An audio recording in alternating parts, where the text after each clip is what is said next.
कौल बिहारचा आपली ही मॅरेथॉन चर्चा आणि मतमोजणीचा कौल हा पुढे येतोय। या क्षणाची ब्रेकिंग न्यूज आलेली आहे, ताजी बातमी आहे, बघा काय आहे पडद्यावर। बिहारचा पहिला कल हा काही क्षणातच लागण्याची शक्यता आहे, कारण आता मतमोजणीला सुरुवात झालेली आहे। मतमोजणीचे सर्वात जलद निकाल हे अर्थात जी 24 तासवरती येणार आहे, त्याचं विश्लेषणही तुम्ही बघणार आहात। पहिला कल हा साधारणतः 20-25 मिनिटात येतो, कारण पोस्टल बॅलेट्सचा पहिला राऊंड असणार आहे। बिहारमध्ये सीमेवरती जे जवान आहेत त्यांची संख्या मोठी आहे, ते पोस्टल बॅलेट्सनुसार आपलं मतदान करत आलेले आहेत, करतातच। त्याचबरोबर जे परदेशात राहणारे किंवा परकीय सेवांमध्ये जे बिहारी आहेत, ते जे बिहारचे मतदार आहेत, ते सुद्धा आपलं मत हे पोस्टल बॅलेटमधून पाठवतात। त्यामुळे पोस्टल बॅलेट्सचा जो पहिला राऊंड आहे, त्यामध्ये पोस्टल बॅलेट्स तो जो कल आहे तो अर्थात निर्णायक नाहीच आहे, कारण ही जी निवडणूक आहे अटीतटीची आहे। मी पुन्हा वारंवार सांगतो, कारण या निमित्तानं इलेक्ट्रॉल जे राजकीय प्रबोधन आहे ते सुद्धा होणं फार गरजेचं असतं, कारण एक विधानसभा मतदारसंघ हा 2.5 लाख ते 3 लाख मतदारांचा असतो। त्यामुळं जो जिंकून येणारा आहे त्यानं जर का 50,000च्या वर जर का मतं मिळवली तर त्याची विजयाची खात्री ही जास्त अधिक बळकट बनते।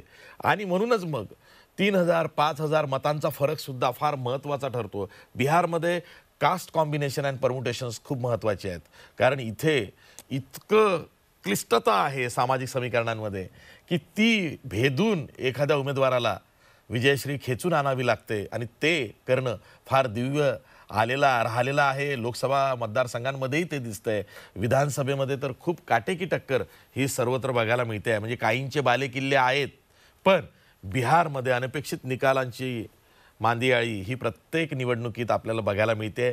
ती यंदा मिळते का, हाच औत्सुक्याचा भाग आहे। मी चर्चेला सुरुवात करतोय, किंबहुना मी थेट जातोय पाटण्याला। आपले प्रतिनिधी रामराजे शिंदे आहेत, जे सध्या नितीश कुमार आणि राबडी देवी यांची जी निवासस्थान आहेत ती समोरासमोर आहेत, आजूबाजूला आहेत, आणि तिथे ते उभे आहेत। त्यांच्यासोबत काही समर्थक आहेत दोन्ही पक्षांचे, ते काय म्हणतात ते आपल्याला त्यांच्याकडनं ऐकून घ्यायचं आहे। राम, ओव्हर टू यू, कारण आजचा जो दिवस आहे आणि तू पाटण्यामध्ये आहे, जी 24 तासवरती सगळं गेले 20-25 दिवसांपासून वार्तांकन करतोयस, आजचा दिवस हा कळस साध्य आहे।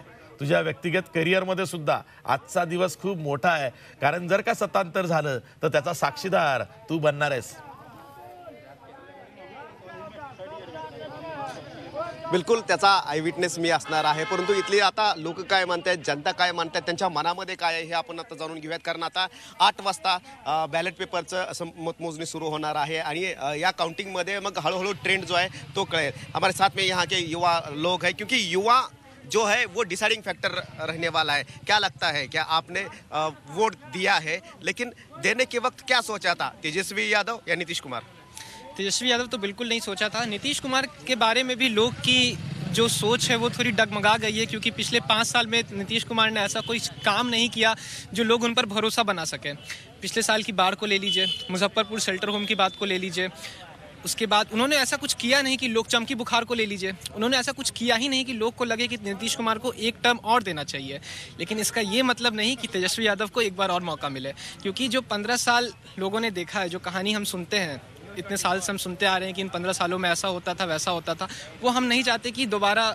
मुझे आपसे सवाल पूछना है, 15 साल पहले जो होता था वो देखकर आप वोट डालोगे क्या? मतलब कि डालते वक्त ये सोचोगे कि 15 साल पहले कैसे हालत थी? जी बिल्कुल, एक डिसाइडिंग फैक्टर तो वो ज़रूर होगा वो। अच्छा, तो फिर आप क्या सोचते हैं कि 15 साल पहले जो होता तो वो गलत था, और उसके अपोज में आप वोटिंग का? बिल्कुल गलत था, और वो तो एक डिसाइडिंग फॅक्टर है ही, वो गलत तो था ही। महत्वाचं आहे की तरुण हा विचार करतोय बरं का, की आपल्याला वाटत होतं की जो आत्ताचा तरुण वर्ग आहे तो काय विचार करतोय, परंतु 15 वर्षापूर्वीचा सुद्धा तो विचार करते। आपको क्या लगता है कि 15 साल पहले जो था वैसे ही अभी फिर से अगर तेजस्वी आती है तो आ सकता है वैसे माहौल? मुझे लगता है कि 15 साल पहले जो था, वैसे तो बोल रहे हैं कि वो नहीं होगा, लेकिन मुझे यकीन है कि अगर तेजस्वी यादव जीते तो शायद वो जो 15 साल पहले था जंगल राज वो वापस आ सके। कहीं ना कहीं वो जो 15 साल पहले जो था वो ज़रूर दिखेगा कहीं ना कहीं। अभी जैसे रात में लोग, अभी भी लड़कियां सुरक्षित नहीं हैं, और जो जिस तरह का 15 साल पहले था, लग रहा है कि फिर से वही सब चीज़ें आएंगी दोबारा।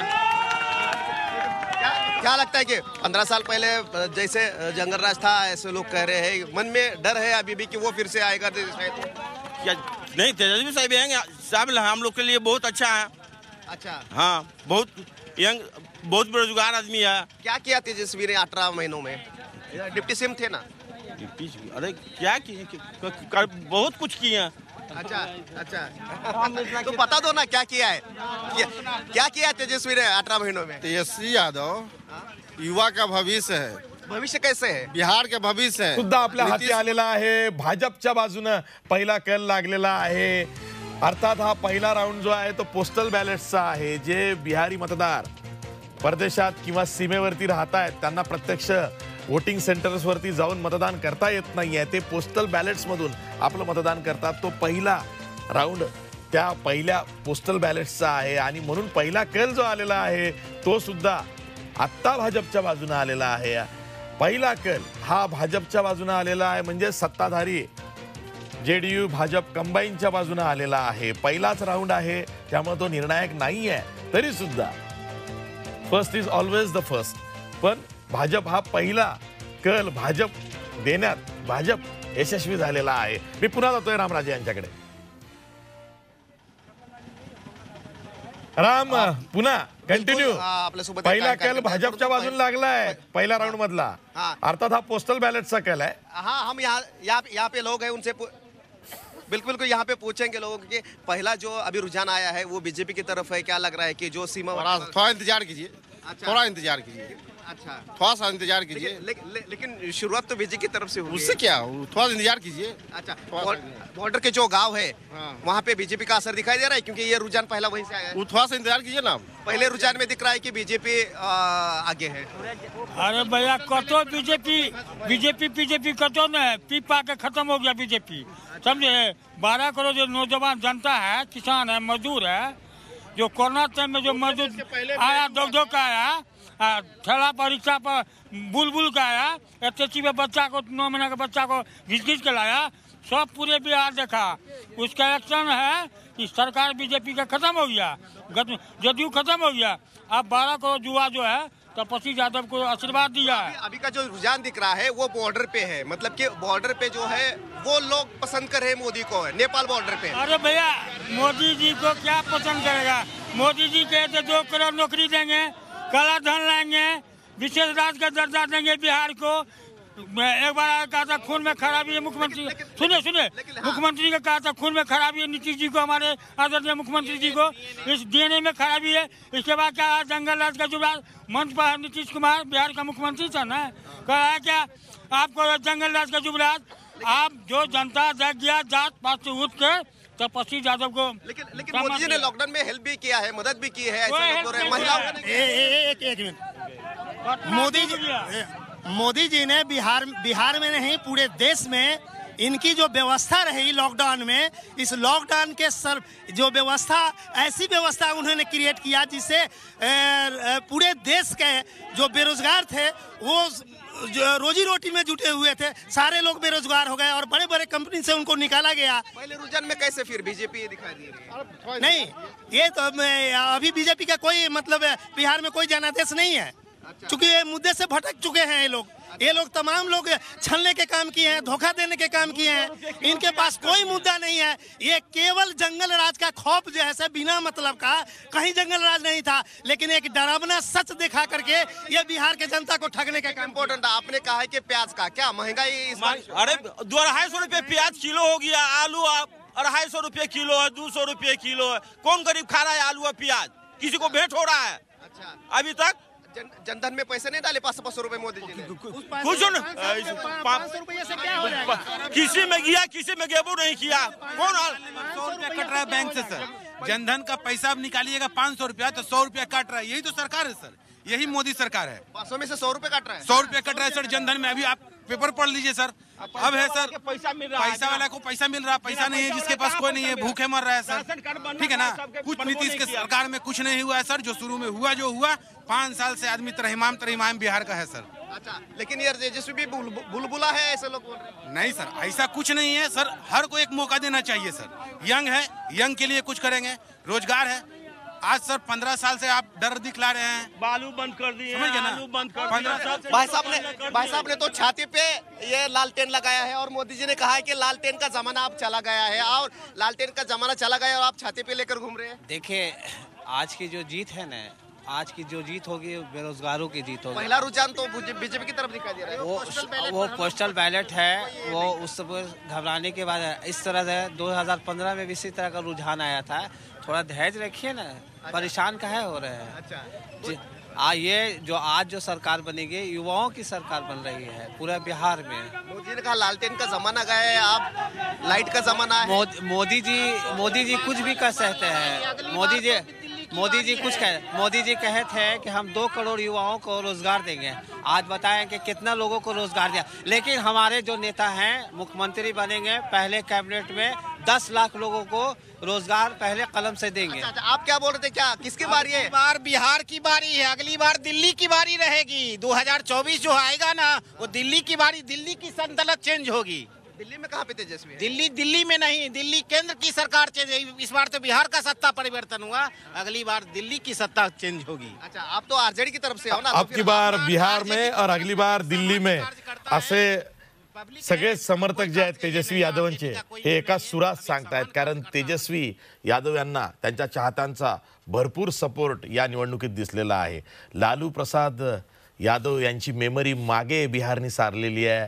तेजस्वी यादव यांचा निवडणुकीचा परिणाम काही लागू देत, पण ते एक मोठे नेते म्हणून बिहारचे हे पुढे आलेले आहेत। वयाच्या 31व्या वर्षी जर का ते मुख्यमंत्री बनले तर तो सुद्धा एक राष्ट्रीय पातळीवरती विक्रम असणार आहे। सर्वात तरुण मुख्यमंत्री बनण्याचा मान हा तेजस्वी यादव यांना मिळतो का हे आज बघायचं आहे, आणि ते दुपारपर्यंत स्पष्टही होईल।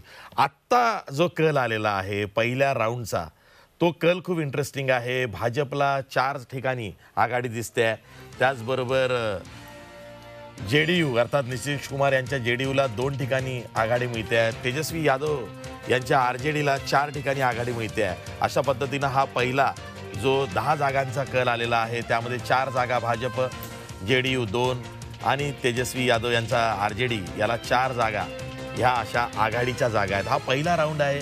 पोस्टल बॅलेट्स अर्थात टपाल मतदानानं जी मतं आलेली आहेत त्यांची मोजणी ही पहिल्या फेरीमध्ये होते आणि त्यानुसार हा कल आहे। आपण एक ब्रेक घेणार आहोत। ब्रेक नंतर आपल्यासोबत पुन्हा मान्यवर पाहुणे जोडले गेलेले आहेत। ज्येष्ठ राजकीय विश्लेषक रविकिरण देशमुख आहेत, त्याचबरोबर ज्येष्ठ पत्रकार केतन वैद्य आहे, तसंच सेफोलॉजिस्ट झालेले आमचे जुने सहकारी मित्र, पत्रकार मित्र अभिजित ब्रह्मनाथनकर सुद्धा आपल्यासोबत आहेत। त्याचबरोबर Anay Joglekar social media expert आहेत, ज्येष्ठ पत्रकार श्रीमंत माने आहेत, तसंच आपल्यासोबत बिहार काँग्रेसचे सचिव कृष्ण कुंतल हेही जोडले गेलेले आहेत। मी सर्वांशी चर्चा करणार आहे, पण एका ब्रेक नंतर।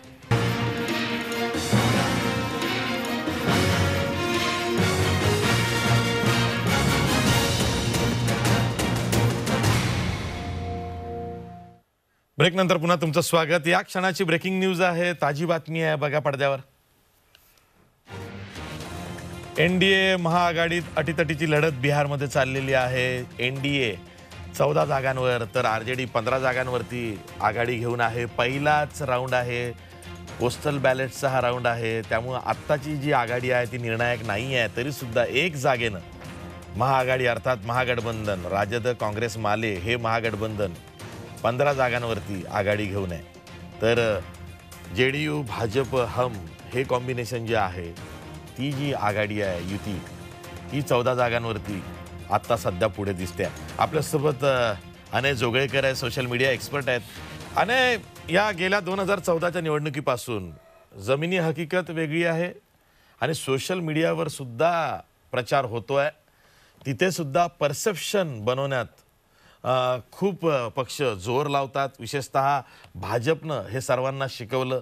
आता सोशल मीडियावरती प्रचार करणे, सोशल मीडियावरून मतदाराचं मन वळवणे, सोशल मीडियावरून मतदारांना आकर्षित करणे, हाही प्रकार चालला आहे आणि बिहारच्या निवडणुकीत सुद्धा ते दिसलेलं आहे। सोशल मीडियाचा सुद्धा किंवा आयटी सेलचा त्या पक्षाचा निवडणुकीत महत्त्वाचा मोठा भाग राहिलेला आहे। पण बिहारमध्ये दिसतंय काय, कॉस्ट कॉम्बिनेशन आणि परमुटेशनवरती जर का निवडणूक लढवली जात असेल आणि एका जातीचा सुद्धा उमेदवार हा निर्णायक मतं घेऊन काही उलटफेर करण्याच्या तयारीत असेल आणि तसं होत असेल तर मग सोशल मीडियाचा प्रभाव निवडणूक प्रचारामध्ये आणि निकालात ते दिसण्यामध्ये किती होऊ शकतो? अशी जी सोशल मीडियामुळे राजकारण हे 24/7 आणि सतत 5 वर्षाचं झालेलं आहे. आधी निवडणुका आल्या की राजकीय कार्यकर्ते घराबाहेर पडायचे, प्रचार व्हायचा. पण आज सोशल मीडिया आणि IT सेल वेगवेगळ्या पक्षांच्या त्यांच्या माध्यमातून 5 वर्ष प्रचार हा सातत्याने चालू असतो. आतापर्यंत मुंबई सारख्या केंद्रांमध्ये, दिल्ली सारख्या केंद्रांमध्ये 2004-2009 सालापासून सोशल मीडिया आपला प्रभाव दाखवायला लागला असला तरी बिहार सारख्या राज्यांमध्ये, की जे बिमारू राज्यांचं एक मूर्तिमंत उदाहरण आतापर्यंत होतं, गेल्या 5 वर्षात खूप मोठ्या संख्येने इंटरनेटच्या जोडण्या वाढलेल्या आहेत आणि तिथेही हा प्रचार चालू आहे. सोशल मीडियामुळे प्रत्येक पक्षाला आपापला मतदार अधिक घट्टपणे बांधून ठेवणं शक्य झालेलं आहे, कारण प्रत्येक पक्षाच्या व्हॉट्सअप विद्यापीठांमध्ये वेगवेगळे डिपार्टमेंट्स असतात आणि त्याच्यामुळे आपलीच बाजू कशी खरी आहे आणि दुसरी बाजू कशी खोटी आहे, किंवा जे तुम्हाला टीव्हीवर दाखवलेलं जाईल, जे तुम्हाला वर्तमानपत्रात येतंय ते कसं खोटं आहे, अशा प्रकारचा सर्वच पक्षांचा रोख असतो. बिहारमध्ये जसं हे चित्र निर्माण केलं होतं की ही निवडणूक ही डबल इंजिन विरुद्ध डबल युवराज असं हे आहे. गेल्या लोकसभा निवडणुकीमध्ये भाजपा अधिक जेडीयूला 40 पैकी 39 जागा मिळाल्या होत्या आणि आता ते सर्व ओपिनियन पोल, एक्झिट पोल या जेडीयू बीजेपी कंबाईनला बहुमतापेक्षा काही जागा कमी पडतील असं दाखवत आहेत. म्हणजे एवढा जर मोठं स्थित्यंतर बिहारमध्ये होऊ घातलं असेल तर त्याच्या मागची कारणं काय आहेत ते आपल्याला बघायला पाहिजे आणि त्याच्यात सोशल मीडियाचा रोल काय आहे हेही बघायला पाहिजे. माझ्या अंदाजानुसार बिहारमधली जनता आहे ती चेहरा बघून मतदान करते. गेल्या 2014ला नरेंद्र मोदींच्या लोकप्रियतेवर भाजपाने जेडीयू पासनं घटस्फोट घेऊन निवडणुका लढवल्या होत्या आणि त्यांना असं वाटलं होतं की नरेंद्र मोदींच्या लोकप्रियतेवर बिहारमध्ये निवडणुका जिंकल्या जातील. पण बिहारमधल्या जनतेने जेडीयू आणि आरजेडीला मतं दिली होती, कारण त्यांच्या समोर मुख्यमंत्री पदाचा चेहरा महत्वाचा होता. यावेळेला दोन्ही आघाड्यांकडे मुख्यमंत्री पदाचा चांगला चेहरा आहे. ही गोष्ट खरी आहे की नितीश कुमार यांच्याबद्दल नाराजगी आहे, कारण 15 वर्ष सतत सत्तेवर राहिल्यानंतर आणि खास करून गेल्या 5-6 वर्षांमध्ये नितीश कुमारांनी ज्या कोलांट्या उड्या मारलेल्या आहेत, पहिले भाजपापासून काडी मोड घेतला, मग आरजेडी बरोबर गेले, पुन्हा भाजपा बरोबर गेले, ही एक गोष्ट. आणि दुसरी गोष्ट म्हणजे नितीश कुमार यांची स्वतःची वोट बँक नाहीये.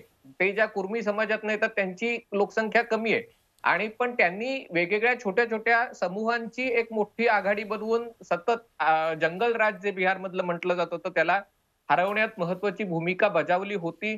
पण आता त्यातले जे इतर छोटे छोटे घटक पक्ष आहेत त्यांना वाटायला लागलं की मेहनत आम्ही करायची आणि मुख्यमंत्रीपद फक्त नितीश कुमार यांनीच घ्यायचं, हे नाही चालणार. त्यांची सत्तेतली भूक वाढू लागली आणि त्याच्यामुळे मला असं वाटतं की ही जी नाराजगी आहे आणि त्याच्यातनं एकूणच सर्वच पक्षात यावेळेला मोठ्या प्रमाणावर बंडखोरी झालेली आहे. पण खास करून जे एनडीए होते त्याच्यामधले उपेंद्र कुशवाहा असतील, अन्य लोक असतील, हे सगळे एलजेपी असतील, हे सगळे फुटून दूर गेलेले आहेत आणि ते काही मतं खाऊ शकतात.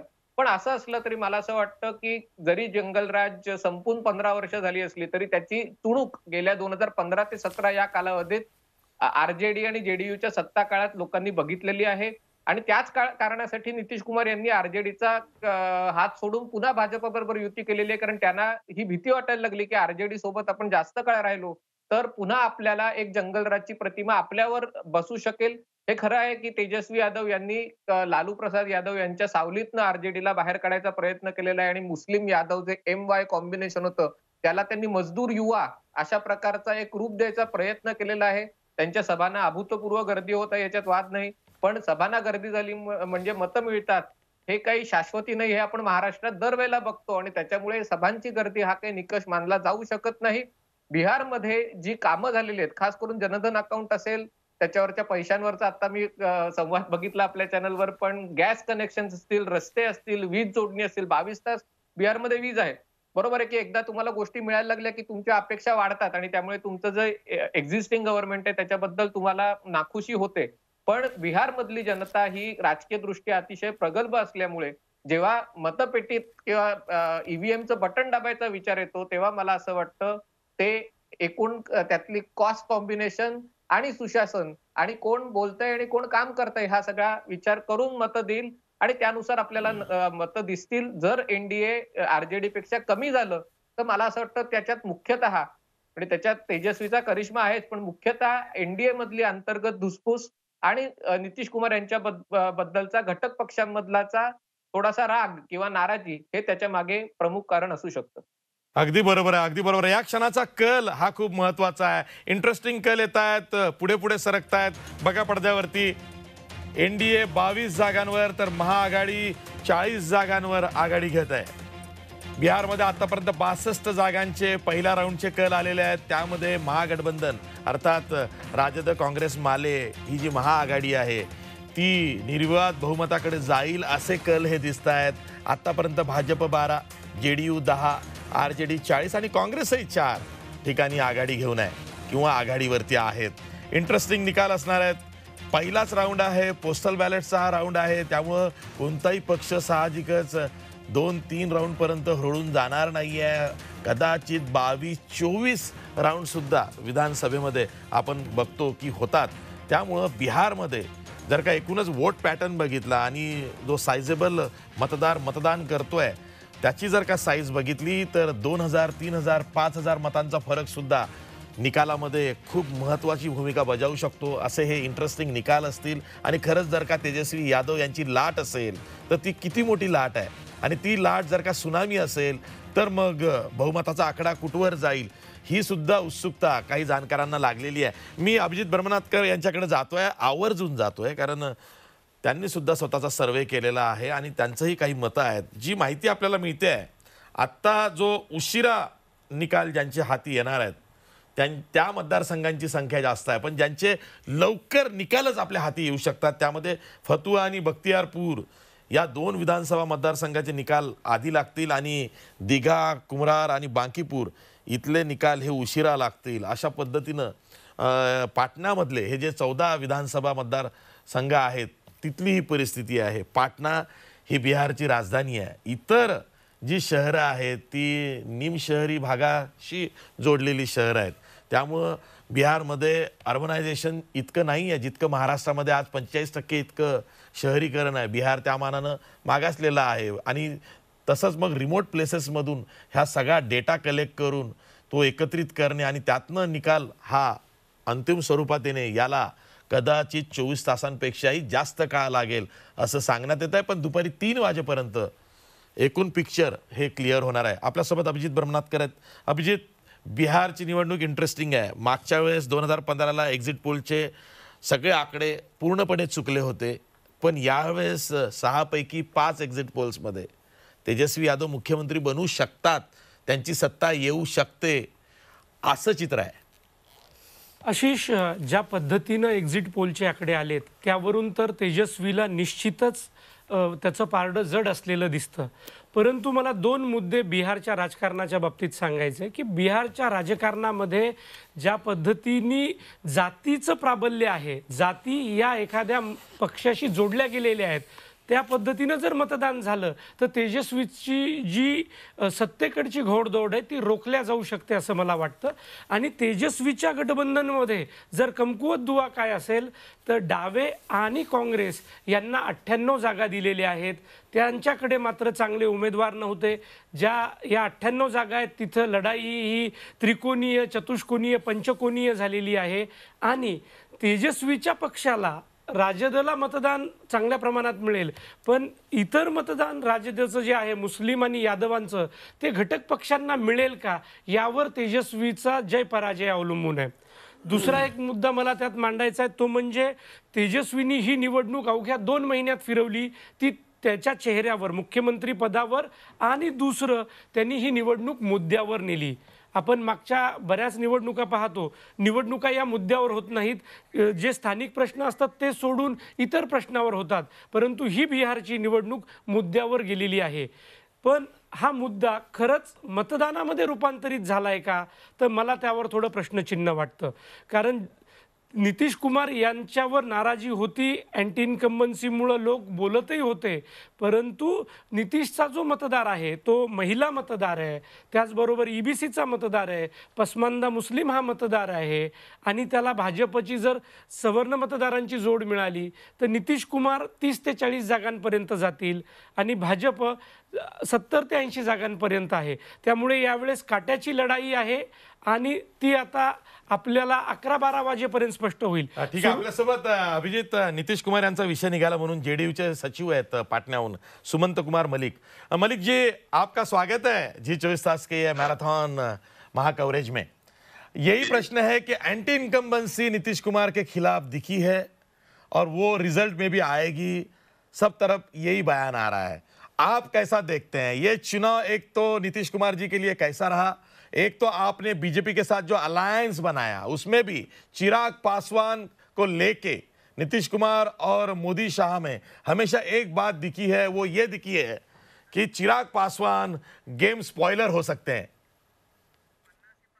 देखिए आशीष जी, सबसे पहले मैं आपको बता दूं, नीतीश कुमार जो हमारे नेता हैं, हमारे सूबे बिहार के मुख्यमंत्री हैं, लोकप्रिय मुख्यमंत्री हैं, ये किसी जाति और धर्म के नेता नहीं है, सर्व समाज के स्वीकार्य नेता हैं और समाज के सभी तबके, चाहे वो अगड़ा हो, पिछड़ा हो, मुस्लिम हो, कोई भी हो, सभी के स्वीकार्य नेता हैं. और जो बिहार 15 साल पहले जो बिहार नीतीश कुमार जी को मिला था और इन्होंने जिस तरीके से उस समाज को संवारने का काम किया, जो माहौल था, भय का माहौल था, उस भय को खत्म करने का काम किया, जो शिक्षा बदहाल था उसको पटरी पर लाने का काम किया. तो इस तरीके से एक बहुत बड़ा जो दायित्व था नीतीश कुमार जी पर, उन्होंने जनता के विश्वास पर खरा उतरने का सफलतापूर्वक काम किया. और जहां तक आशीष जी आपका ये कहना कि चिराग जी का फैक्टर है, निसंदेह, देखिए मैं बड़ी स्पष्ट रूप से अपनी राजनीति करता हूँ. रामविलास पासवान चिराग जी के जो पिताजी थे या लोजपा के संस्थापक नेता थे, हिंदुस्तान के बहुत बड़े नेता थे और एक समाज पर उनकी बड़ी पूरी पकड़ है. तो वो समाज जो है, पर्टिकुलर वो जो समाज है, वो वोट रामविलास पासवान जी के पास हमेशा सटा रहा. और चिराग पासवान चूंकि उनके उत्तराधिकारी हैं और वर्तमान में लोजपा के राष्ट्रीय अध्यक्ष भी हैं, उनके खड़ा होने से निसंदेह हमारे वोट फैक्टर पर एक प्रभाव जो पड़ा होगा, क्योंकि वो जो उस समाज का वोट जो है उस पर एलजेपी का पकड़ है. तो वोट के मामले में हम ये बोल सकते हैं कि पिछले चुनाव में जिस तरीके से हमारा कोई कैंडिडेट 40,000 से जीता होगा, तो इस बार वो 35,000 से जीतेगा. लेकिन विजय हमारा उम्मीदवार, हमारे एनडीए का उम्मीदवार ही होगा, ये एकदम मैं पूरे विश्वास के साथ और आश्वस्त हूँ. वोट फैक्टर में कमी बेसी हो सकती है, लेकिन हमारे एनडीए का जो उम्मीदवार होगा वही चुनाव जीतेगा. और मैं दूसरी बड़ी बात ये कह रहा हूँ कि देखिए मीडिया के द्वारा, अभी मीडिया के बड़े लोग हैं, मीडिया आपका बहुत बड़ा चैनल है देश का, तो सही बात है, मीडिया के हवाले से भी ये बताया जा रहा है कि महागठबंधन बहुत बड़े जो है अंतर से सत्ता में वापस आ रही है. लेकिन हम लोग का मानना है कि 2010 में, 2015 में भी मीडिया के द्वारा इस तरह का जो है ये पूर्वानुमान किया गया था कि ये सरकार चली जाएगी, लेकिन फिर भी नीतीश कुमार के नेतृत्व में हमारी सरकार बनी थी. इस बार भी वही होगा. जैसे जैसे दिन आगे बढ़ेगा आप देखेंगे कि सरकार एनडीए के पक्ष में बनेगी और स्पष्ट रूप से बनेगी. और दूसरी बड़ी बात क्या, चाहे वो अल्पसंख्यक हो, अगड़ा हो, पिछड़ा, और विशेषकर आशीष जी बिहार में महिलाओं का पूरा समर्थन नीतीश सरकार को और एनडीए को मिला है. कारण क्या है कि पिछले 15 साल पहले की जो सरकार थी, सबसे ज्यादा जो भोगा समाज में महिलाओं का एक बहुत बड़ा तबका है, जो दोपहर में भी निकलने से डरती थी, शाम में निकलने से डरती थी. तो वैसे लोग भय मुक्त होके चाहते हैं कि यही सरकार आए, कम से कम अपने परिवार के साथ एक खुशहाल जिंदगी जी सके, सुबह दोपहर शाम जब चाहे मार्केट में अपने बाजार के लिए, अपने खरीदारी के लिए निकल सके. तो महिलाओं का जो 100% वोट है वो हमारे एनडीए के पक्ष में गया है, यानी कि नीतीश कुमार जी के पक्ष में गया है. तो हम पूरे तरीके से आशान्वित हैं कि जैसे जैसे दिन बढ़ेगा हमारे एनडीए के पक्ष में जनाधार बढ़ेगा और एक बार फिर हम बिहार के विकास के लिए हम अपना काम जारी रखेंगे. ठीक है. सुमंत कुमार मलिक जी, आप हमारे साथ ऐसे ही बने रहिए और जब तक के रुझान पूरे निकाल में, वर्डिक्ट में तब्दील नहीं होते, तब तक के आप बने रहेंगे. और मैं आपसे बार बार ये पूरा कास्ट कॉम्बिनेशन और परम्यूटेशन से क्या उलटफेर होता है वर्डिक्ट में, ये आपसे जानना चाहूंगा. अभी की जो तस्वीर है वो हम देखते हैं. आत्ता जे लेटेस्ट चित्र जे आहे ते तुम्ही पडद्यावरती बघा. भाजप 28 ठिकाणी, जेडीयू 10 ठिकाणी, आरजेडी 56 ठिकाणी, काँग्रेस 6 ठिकाणी, म्हणजेच महागठबंधन आरजेडी काँग्रेस हे 62 मतदारसंघांमध्ये आघाडी घेतलेली आहे.